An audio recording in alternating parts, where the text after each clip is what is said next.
ഇരിക്കൂർ പ്രവാചക പ്രഭു മുഹമ്മദ് നബിയുടെ കാലത്ത് തന്നെ അവരുടെ സ്വഹാബാക്കളിലൂടെ പരിശുദ്ധ ഇസ്ലാം മതത്തെ ഉൾക്കൊള്ളാൻ സൗഭാഗ്യം കിട്ടിയവരാണ് കേരളക്കാർ. മതപ്രബോധനത്തിന് ഇവിടെ എത്തിയ സ്വഹാബാക്കളിൽ ചിലർ അന്തിയുറങ്ങുന്ന സ്ഥലമാണ് കണ്ണൂർ ജില്ലയിലെ ഇരിക്കൂറിലെ പ്രസിദ്ധമായ നിലാമുറ്റം. സ്വഹാബാക്കളുടെയും മഹാന്മാരുടെയും സാന്നിധ്യത്തിൽ അഭിമാനം കൊള്ളുമ്പോൾ ആ സച്ചരിതരെ ജീവിതത്തിൽ പകർത്തി കാണിക്കുകയാണ് നമ്മുടെ കടമ. മാനവികത ഉയർത്തിപ്പിടിക്കുന്നതിനും ധാർമ്മിക മൂല്യങ്ങൾ കാത്തു സൂക്ഷിക്കുന്നതിനും സച്ചരിതരുമായുള്ള സഹവാസം അനിവാര്യമാണെന്ന് ചിസ്തരി ഖാദിരി ത്വരീഖത്തിന്റെ ആത്മീയ ഗുരു ഷൈഖ് അഹമ്മദ് മുഹൈദ്ദീൻ ജിലാനി നൂരിഷ സാനി ഹൈദരാബാദ് പ്രസ്താവിച്ചു.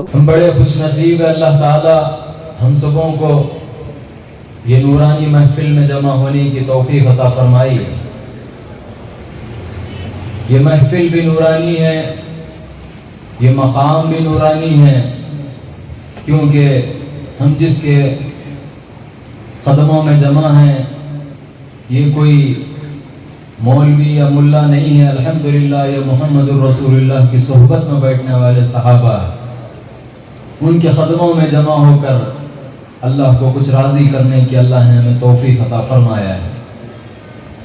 നാം വലിയ സൗഭാഗ്യവാന്മാരാണ്.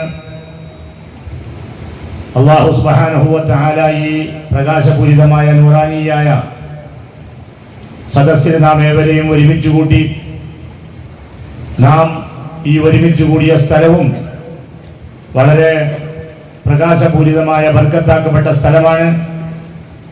കാരണം ഇത് ഏതെങ്കിലും ആധുനിക മൗലവിമാരിൽ നിലകൊള്ളുന്ന ഒരു സ്ഥലമല്ല, മറിച്ച് ബഹുമാനപ്പെട്ട റസൂലുള്ളാഹി സ്വല്ലല്ലാഹു അലൈഹി വസല്ലമയുടെ ഉന്നതമായ സഹവാസം കൊണ്ട് അനുഗ്രഹീതരായ സഹാബത്ത് നിലകൊള്ളുന്ന ഒരു പ്രദേശത്താണ്, ഒരു സ്ഥലത്താണ് അല്ലാഹു സുബ്ഹാനഹു വ തആല ഒരുമിച്ച് കൂടാൻ നമുക്ക് ഏവർക്കും ഇന്ന് സൗഭാഗ്യം നൽകിയിട്ടുള്ളത്. സിൻസില നൂരിയ ചിസ്തരി നഗർ ഗാൻഗാഫ് കമ്മിറ്റി നിലാമുറ്റം മഖാമിന് സമീപം സംഘടിപ്പിച്ച പൊതുസമ്മേളനത്തിൽ ആത്മീയ പ്രഭാഷണം നിർവഹിക്കുകയായിരുന്നു മുഹൈദ്ദീൻ ഷൈഖ്റാന്റെ 23ാമത് പേരമകനായ നൂരിഷ സാനി തങ്ങൾ. സിൻസില നൂരിയ കേരള പ്രസിഡന്റ് നിസാമിഷ സോഫരി Yusuf Haji, general secretary AK Alavi Musliyar, TP Munaruddin Nizami, Abdul Ghafoor Musliyar Ponnani, AV Abdurahim Hasani Galeeli Parappuram, Kannur Muhammad Ali Madani, Ashraf bin Ali, Kanthapuram Muhammad Saqafi, Abubakar Jamali തുടങ്ങിയവർ സംസാരിച്ചു.